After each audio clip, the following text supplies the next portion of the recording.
Hi, everyone, and welcome to our session today. We are going to be talking with Student Accessibilities Coordinator Carolyn Levine about strategies to support students with autism. Carolyn's going to cover a variety of topics today, and there will be time for questions. We'll go ahead and get started. Again, I want to thank you so much for being here. Take it away, Carolyn. Thank you so much. So again, my name is Carolyn Levine. I'm the Student Accessibility Services Coordinator here at Blue Ridge. And we're going to be talking about some specific strategies that you can implement in your in-person and online and hybrid classes to support students with autism. A lot of these strategies I think are really helpful, not just for students on the spectrum, but for students who have ADHD, anxiety, even if they don't have any of those things going on. I think these are really helpful, and hopefully you find them helpful as well. So first, I'm going to go over really quickly some common characteristics and behaviors that you might see in folks with autism spectrum disorder. I'm going to go over faculty rights, and then we'll get into the specific strategies for supporting students on the spectrum. I'll talk briefly about universal design, and then we're going to talk about everyone's favorite, how to address conduct issues. Yay!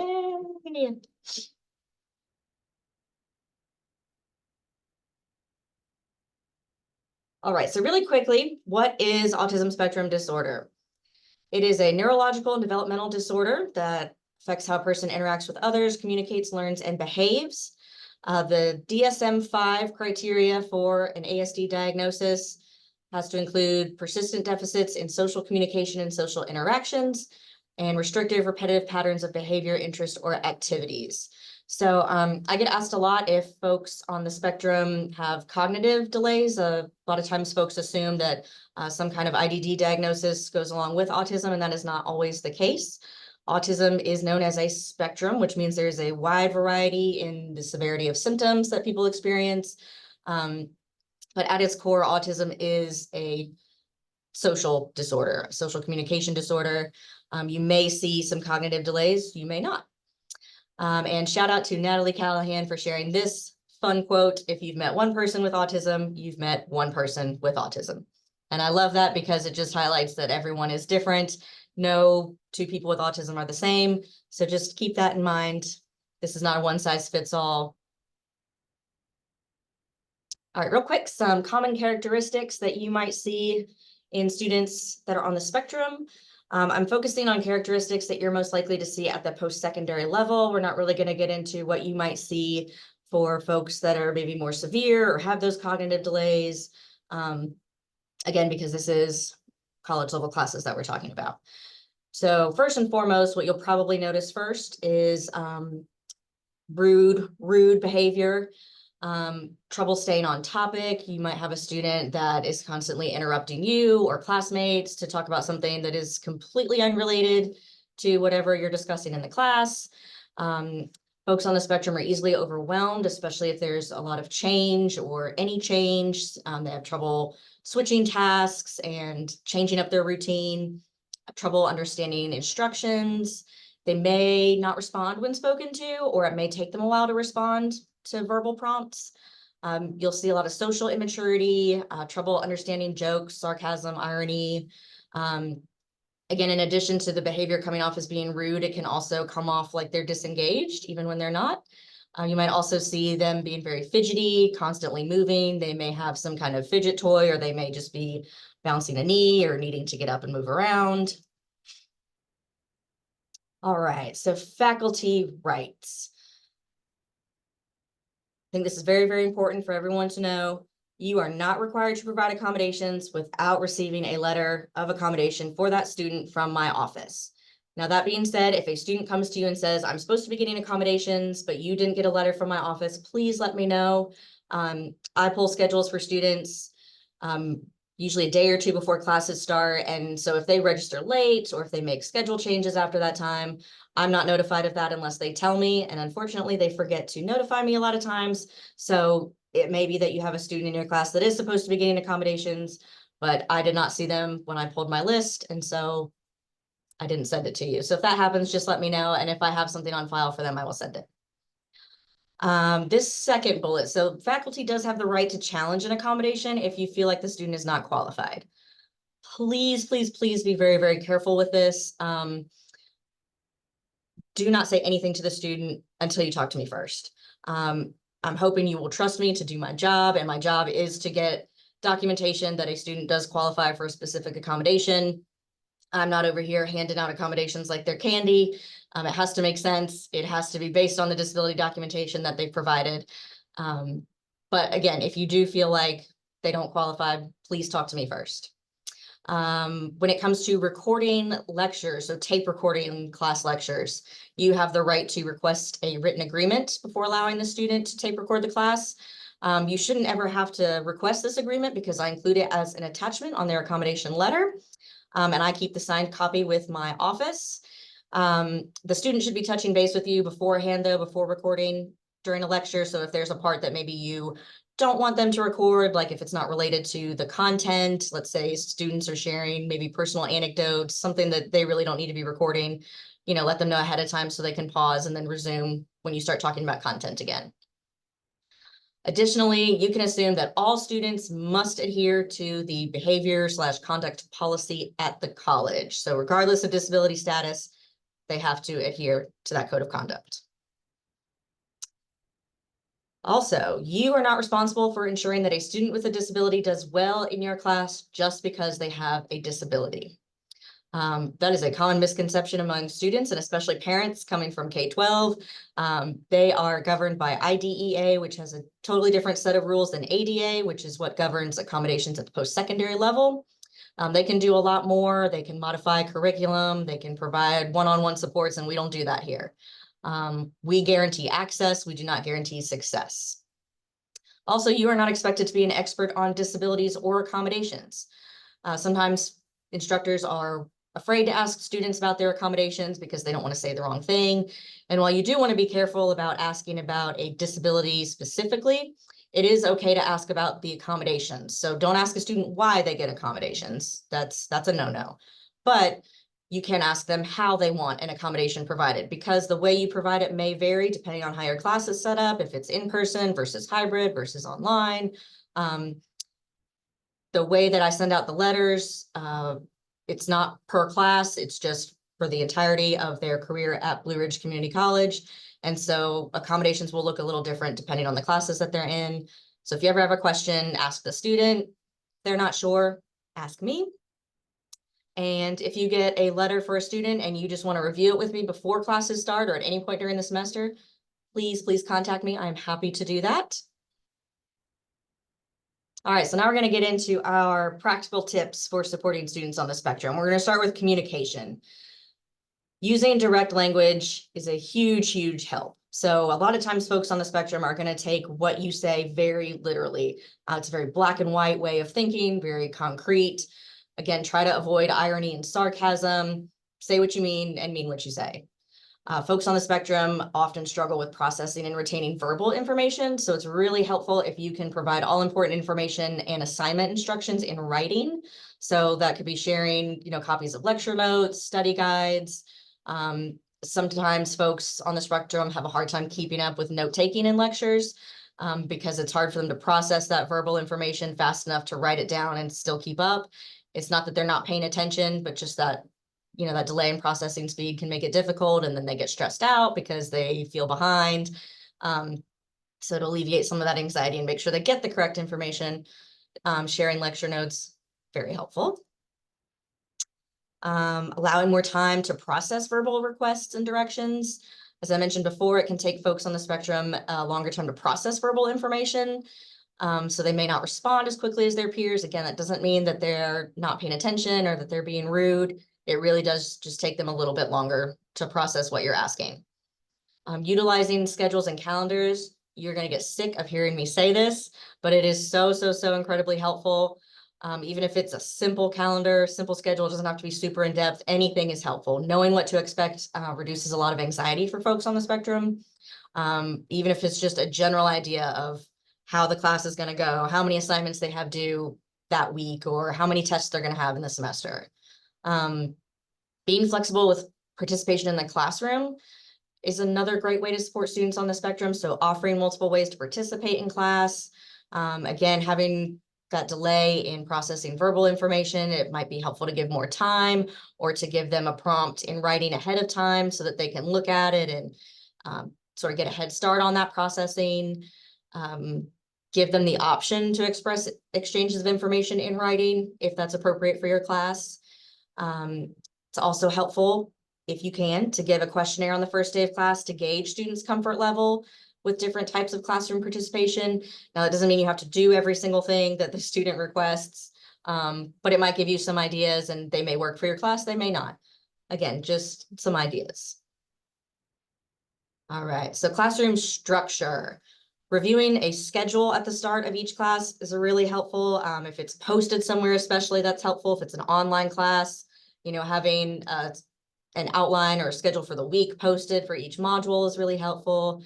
If it's an in-person class, having a predictable class schedule is also really helpful when it comes to just the format of the class. So let's say you always spend the first 10 minutes reviewing information from the last class, and then you spend 20-30 minutes on lecture, another couple minutes reviewing upcoming assignments, and then the last 10 or so minutes of class are for Q&A. That way the student knows, okay, there's going to be time for me to ask this question, and they're not panicking about, oh, I need to remember to ask my instructor about this assignment, or I didn't understand something from last week, so they know what to anticipate. If you have recurring assignments, things like weekly discussion boards, it's helpful to have them due on the same day at the same time each week. Giving as much notice as possible if there are going to be any course changes like schedules and due dates. Again, things happen.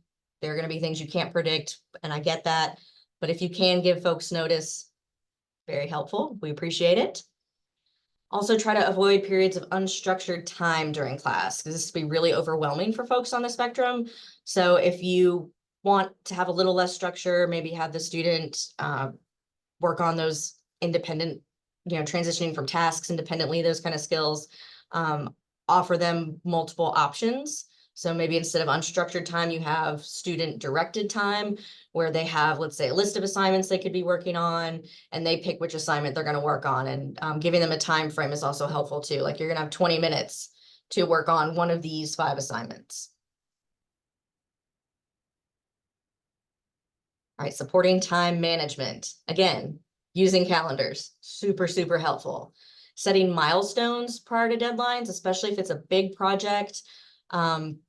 If they've got to write a 20-page paper, let them know about it at the very beginning of the semester, and, bring it up multiple times, maybe check in a couple times. Like, you should be done with your rough draft by this point in the semester, and you should be, working on this section by this point, that kind of stuff, just so it's not like, all right, you're gonna have this big assignment due and then it's due. That can be really stressful and overwhelming for folks on the spectrum. Sending reminders, again, always very helpful. Encouraging students to use a time budget calculator. There is one on our SharePoint drive. It's very helpful. I'm sure we've all worked with those students who seem to think there are more than 24 hours in a day, and or they just don't need to sleep. They've got all kinds of time to be playing video games and all this other stuff and still have time to study. Providing previews for large assignments is helpful, and building in reflection time for them to reflect on their own time management. Am I doing well? What could I do better? Just to make them think about it and take some responsibility for that portion of their education. And I'm going to let Sarah talk about some of these examples of helpful versus not helpful calendars.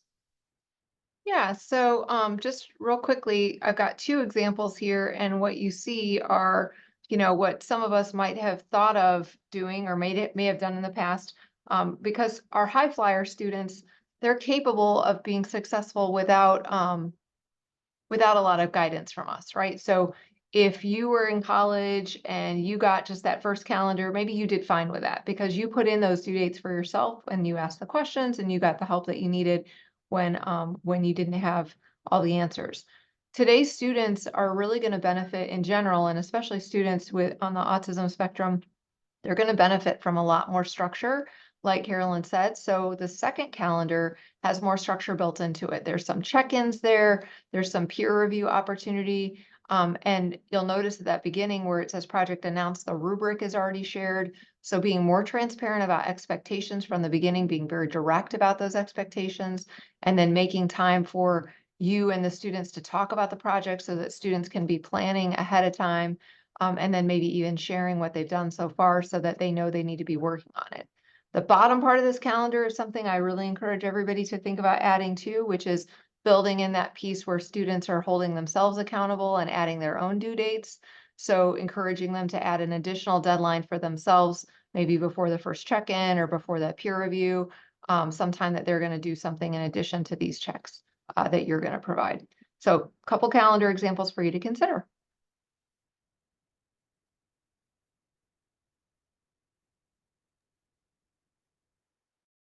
Thank you. All right, so moving on to creating a movement-friendly environment. If you've been to any of my trainings or been to my office, you know I'm a big fan of sensory and fidget toys. These are really great for redirecting nervous energy. Again, not just for students on the spectrum, but for students with ADHD, anxiety, all kinds of stuff. They don't need to be distracting, so we want to be mindful of other students in the class. And so I talk to all my students who are using fidget objects or sensory objects, and I let them know that you can't be distracting other people with it. You're not going to have, I did actually have a student once request to use sensory modeling clay, and that was a no. I don't need you building models of stuff on your desk. That's really distracting for other people. But, something small that's, not noisy and not distracting for the rest of the class. Letting students get up and move around is helpful. If you have a student that needs to do that more than others, it's helpful to identify a seating placement that will let them get up and down without distracting other students. So maybe near the back, so they're not standing up in front of anyone during a lecture. Allowing short breaks. Again, great strategy for everyone. I think we all do this throughout the day. We need a break just to let our minds wander and then come back feeling refreshed.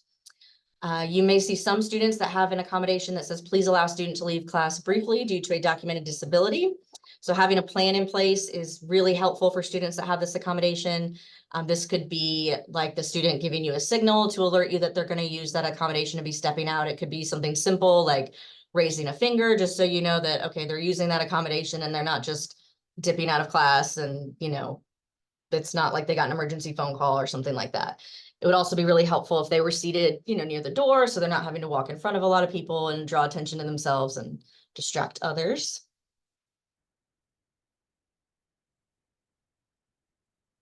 All right, moving on to assignment structures. This is a big one, providing course schedule with specific due dates. So again, knowing what to expect, knowing what's going to happen is really helpful for folks on the spectrum, reduces a lot of that anxiety. Providing an estimate for how long an assignment will take is really helpful. It doesn't have to be exact, and even if that student, if it's not going to take them, let's say 30 minutes, most of the time they're going to have enough insight to know that, okay, if it takes my classmate an hour, it's going to take me an hour and a half, or it's going to take me 45 minutes. So just giving them some kind of context to something to go off of so that they can plan and set aside the time they need to work on assignments. Rubrics with clear, concise instructions and grading expectations. Also very, very helpful. Again, folks on the spectrum are going to be very literal. So if you don't ask them to do it, they're not going to do it. They're not going to read between the lines.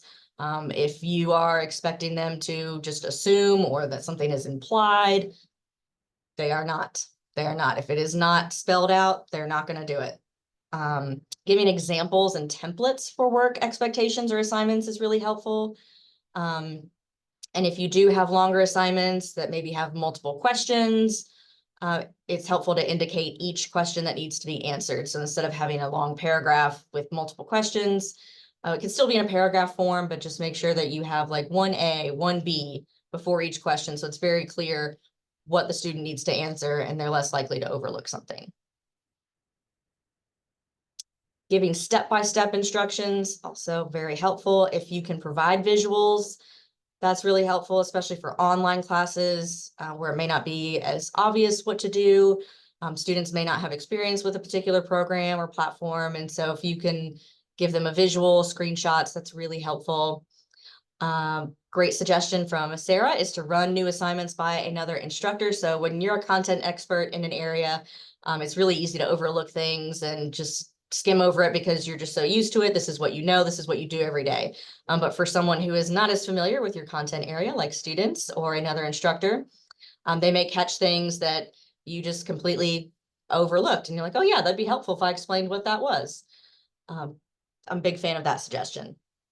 If you are going to assign group work, this can be very anxiety inducing for folks on the spectrum, not just folks on the spectrum, but folks with anxiety and other social anxiety related disorders. So pre-assigning student groups is helpful. That way, again, they know what to expect. Having clearly defined roles and expectations for each group member.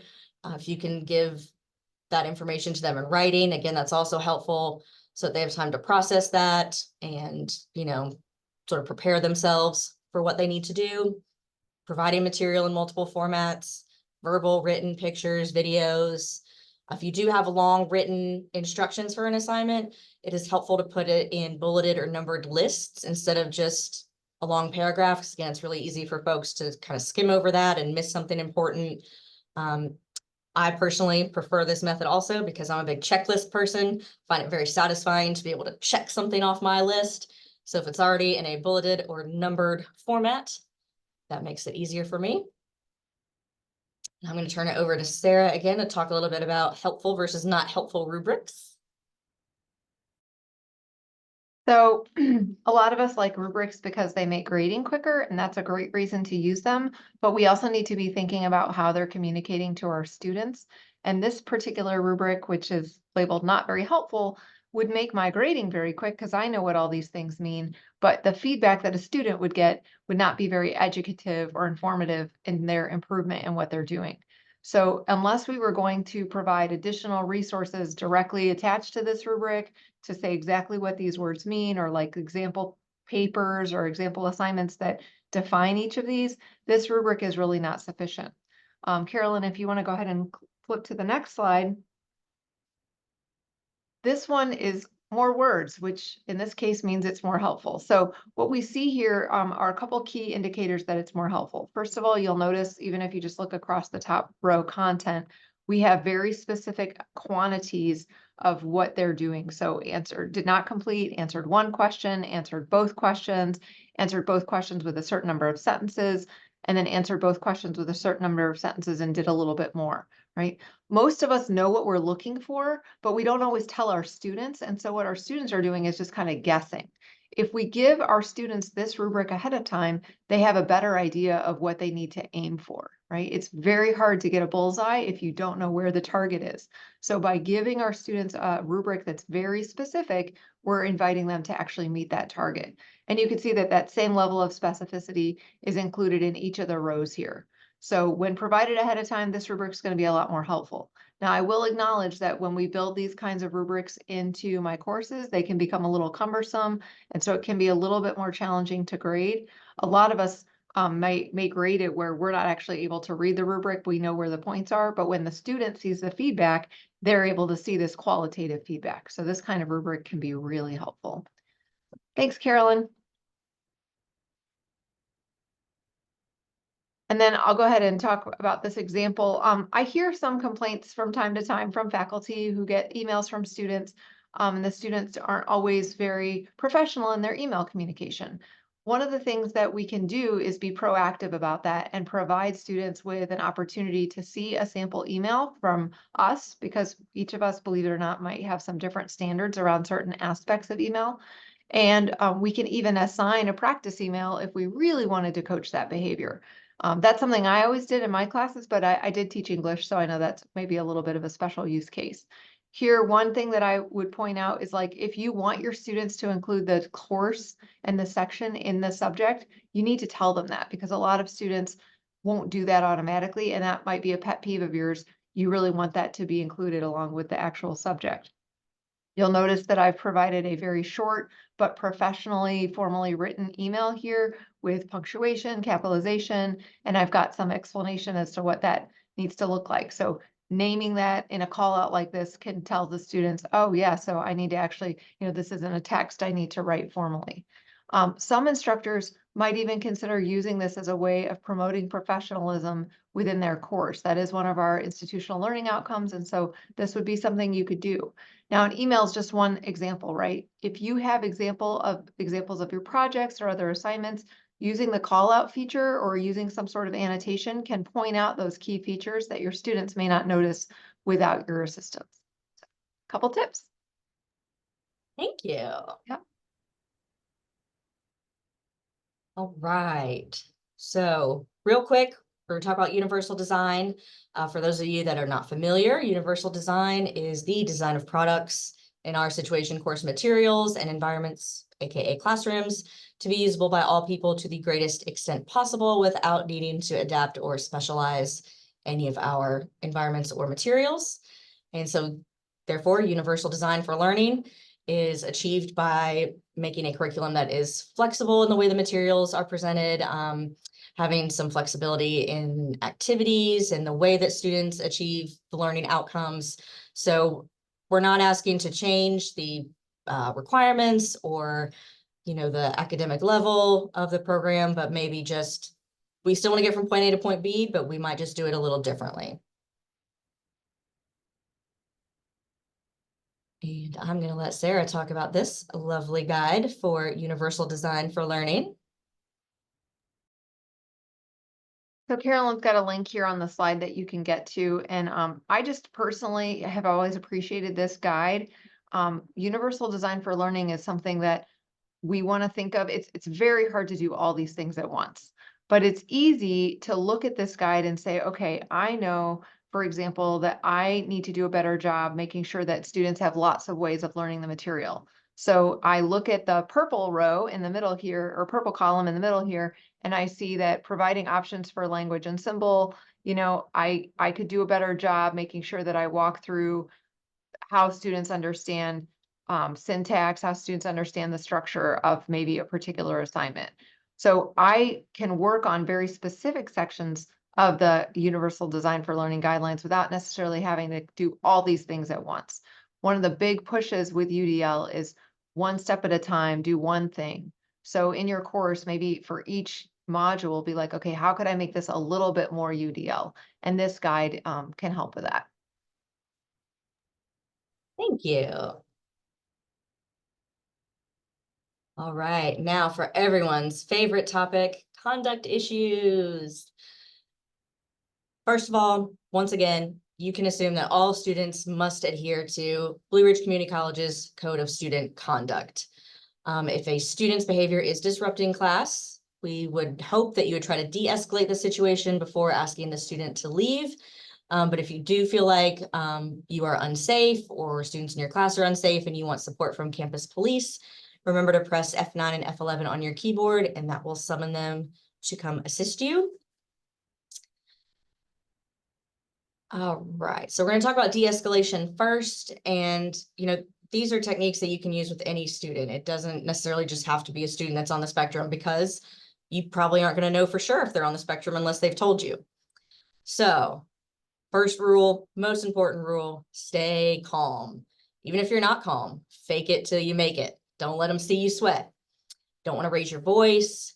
Don't want to talk too fast. Be aware of your body language and facial expressions. This is something that I personally have to be very mindful of. I'm told I have a very angry resting face. And sometimes when I'm thinking about something too hard, I can look very angry, even when I'm not. So I have to be mindful of that so that I don't upset people. Again, being aware of your language. Don't take things personally. You've got to be the adult in the situation. Don't let students get under your skin. They'll be trying to push your buttons and get a rise out of you. Don't do it. You've got to be cool and calm. Don't try to verbally defend yourself, because then you're just stooping down to their level and then it looks like a cat fight. You look unprofessional. It's just not good. Again, don't raise your voice. Don't argue with the student. Please do not challenge or threaten them. Don't get into their personal space. Please do not touch the student. Don't point or gesture to them in any way that may come off as threatening. Don't use any abusive language. Don't scream and yell and cuss at students, please. Don't humiliate the student. Again, you have to be the professional, be calm even when they are not being calm. I think students are much more likely to mimic our behavior. And so if we present as calm, they're more likely to calm down a little bit faster than if we meet them at the level of stress that they're at. Try as hard as possible not to be defensive or judgmental. This is easier said than done. But again, try to remember that, we don't know what all is going on with a student, and it probably has nothing to do with your class or you personally, but whatever they've got going on, something triggered them and they're taking it out on you and your class, which is not fair. But again, we don't know what all is going on with that student, and there may be some extenuating circumstances that we're not aware of. So try to keep an open mind, try not to assume the worst about students. Don't be sarcastic. Again, don't try to argue or convince them of something. Don't get in their personal space. Don't be parental. You want to try and be sincere, respectful, acknowledge their feelings. This came up when we did the training yesterday. Don't tell students, I'm sorry you feel that way. I'm told that this generation finds that incredibly condescending and will take that as you being aggressive and hostile. I didn't realize it was quite that bad, but I think it definitely comes off as condescending. So you can acknowledge their feelings. Just don't say, oh, I'm sorry you feel that way, because then it sounds like you're kind of brushing them off. Again, try to take the emotion out of it.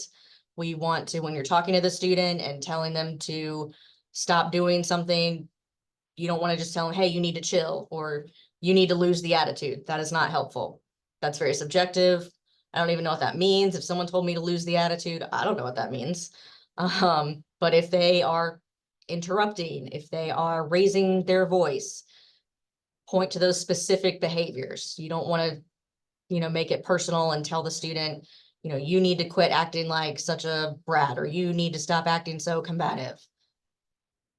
Try to keep it, again, as objective as possible. There is a more in-depth version of these de-escalation techniques, and presentation is on the SharePoint drive under Student Accessibility Services, and I also have a link here in this PowerPoint. Now, if you have a student that you just cannot de-escalate the situation, you can ask them to leave the class and tell them that they are not to return until they have spoken with the Vice President of Student Services. Now, if you tell a student this, you have to put in a Maxient report immediately. Otherwise, the VP of Student Services, Kirsten Bunch, is not going to know that she needs to talk to this person. And then the student could just show back up in class and say, oh yeah, I talked to her, everything's fine. So please do that report as soon as you possibly can. It's under forms on the SharePoint drive, or I'm sorry, on the insider page. It's this one right here, behavior assessment report. The one right above it, behavioral assessment narrative. Those are the instructions if you need a step-by-step guide.